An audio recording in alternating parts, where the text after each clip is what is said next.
The No Fate channel, checking in. On this episode of Dad's Home Gym, I am going to be specifically talking about how I actually fixed this weight tree and bar holder.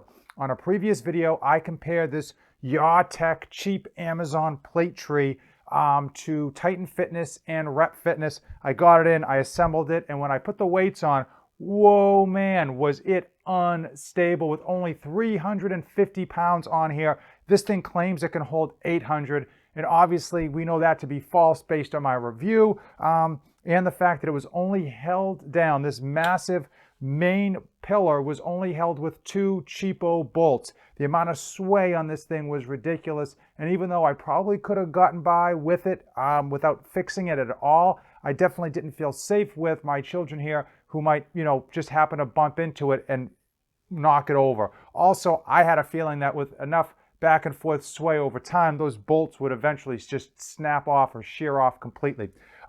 So if this is your first time to the channel, do me a favor, hit that subscribe button below. This Dad's Home Gym series is dedicated to you folks out there that are trying to build out your home gym. It's 2020, you know what's going on. Home gyms are not only a necessity now, they're a matter of convenience. You don't have to go out, you don't have to leave the house, you don't have to deal with just work and all the other headaches that come along with having kids, being a parent.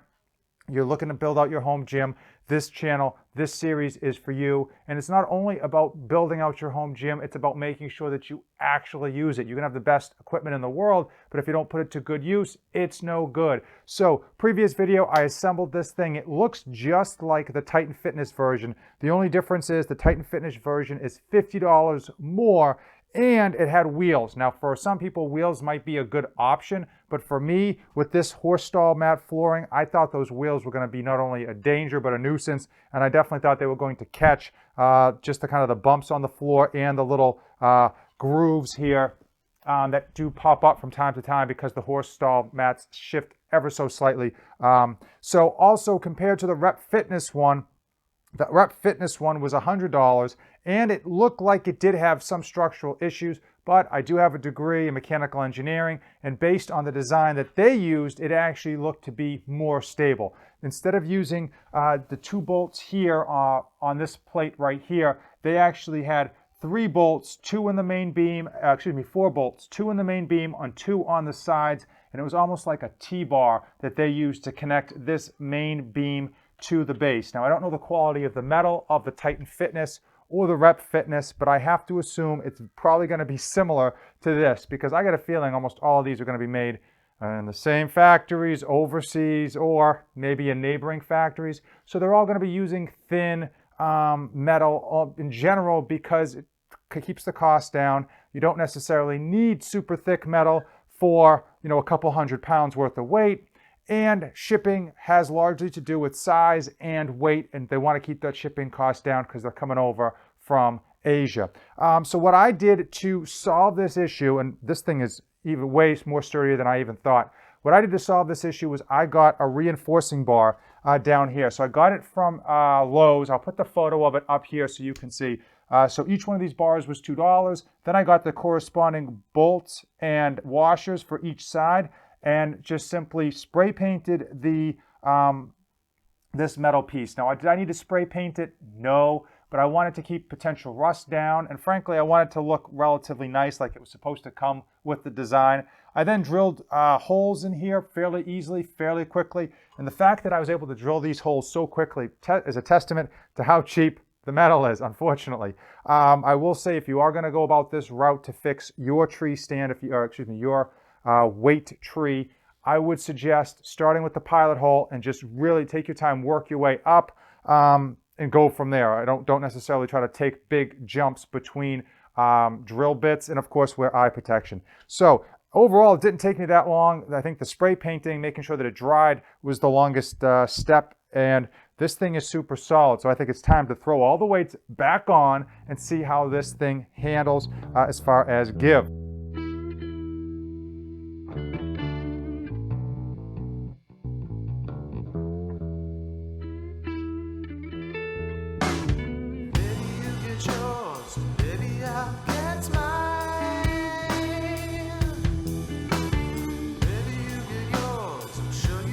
All the time.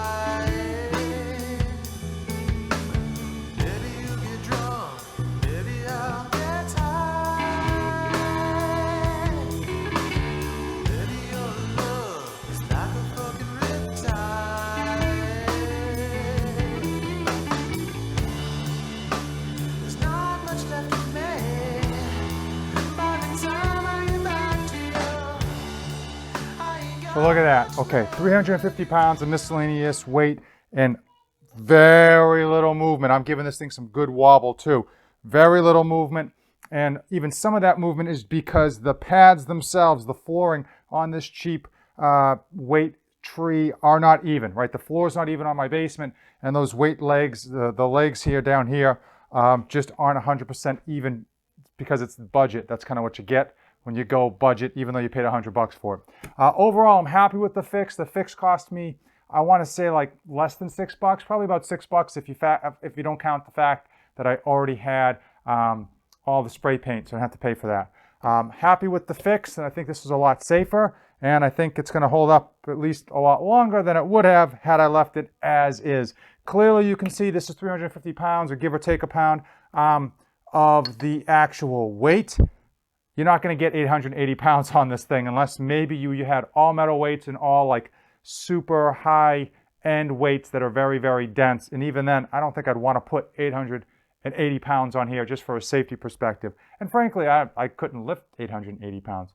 Hopefully you found this informative. Any questions, let me know. I'm going to drop links to the Titan Fitness and the Rep Fitness and this Yaheetech one in the description below. I think for many people, this is going to get the job done very well just because you're not going to have that much weight on it. I mean, I don't know how many people have more than 350 pounds in their home gym. I'm sure some of you, but percentage-wise, it's probably not as many as you think. Also, it's tough. Not a lot of stuff is in stock, and this one had tons in stock because it was like second-day shipping. I got this almost overnight, thanks to Amazon.com. I'll put all the links in the description below. Keep this video as short as possible. If you came this far in the video, do me a favor, give this video a like, drop a comment. Let me know you showed up and showed out and you came to the end of this video. Check in down below, hit the subscribe button. As usual, thank you for watching, and don't save anything for the trip back. The No Fate 24/7 channel may seem like a potpourri of review videos, but I simply cover my tricks, trips, and tribulations as I help you be great parents to your kids and still accomplish your own personal goals.